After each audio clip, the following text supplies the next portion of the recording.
د نیوز پریشن لیدونکو سلام، وخت مو بخیر. ستړي مشئ په موکړه تازه لاندو مهمو خبرونو ته. پاکستان 200,000 کډوالو ته کارتونه ویشل شوي. پاکستان شاوخوا 2,000 افغان کډوالو ته د مهاجرت کارتونه ویشلي دي. د پاکستان حکومت وایي چې دوی د شاوخوا 1.2 میلیون افغانانو د تثبیت چارې پیل کړې وې او د دوی معلومات یې نوي کړي دي. د سرچینې په خبره په همدې لړ کې یې شاوخوا 200,000 افغان کډوالو ته نوي کارتونه ویشلي دي. بلخوا د کډوالو نړیوالې ادارې هم ویلي چې له پاکستان سره یې په دې چاره کې مرسته کړې ده څو په دې توګه اسانتیاوو ته د افغان کډوالو لاسرسی اسانه شي. د سرچینې په خبره د زیرک کارتونه دي چې د افغان کډوالو ځایګي ښیي او نړیوالې مرستندویه مؤسسې به وکړی شي چې پر وخت له دغو کسانو سره د روغتیايي او نورو اړینو توکو مرسته وکړي.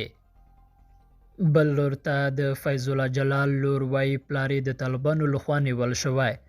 د کابل پوهنتون د حقوقو او سیاسي علومو د پوهنځي د استاد فیض الله جلال یوې لور ازادي راډیو ته ویلي چې پلار یې په کابل کې د طالبانو د حکومت لخوا نیول شوی دی.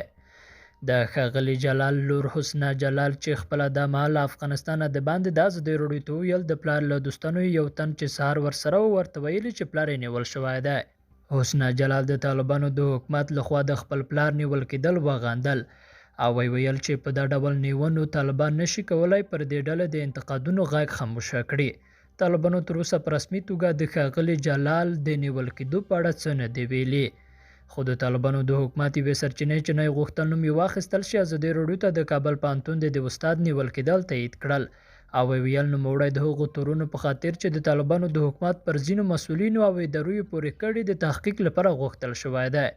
فیض الله جلال چې ډېر کله د رسنیو په سیاسي بحثونو کې د سیاسي شنونکو په توګه ګډون کاوه په تیر لړم میاشت کې یو خصوصي ټلویزیون کې د طالبانو د یوه بیان سره په بحث کې لفظي شخړه وکړه او پر طالبانو یې سختې نیوکې وکړې.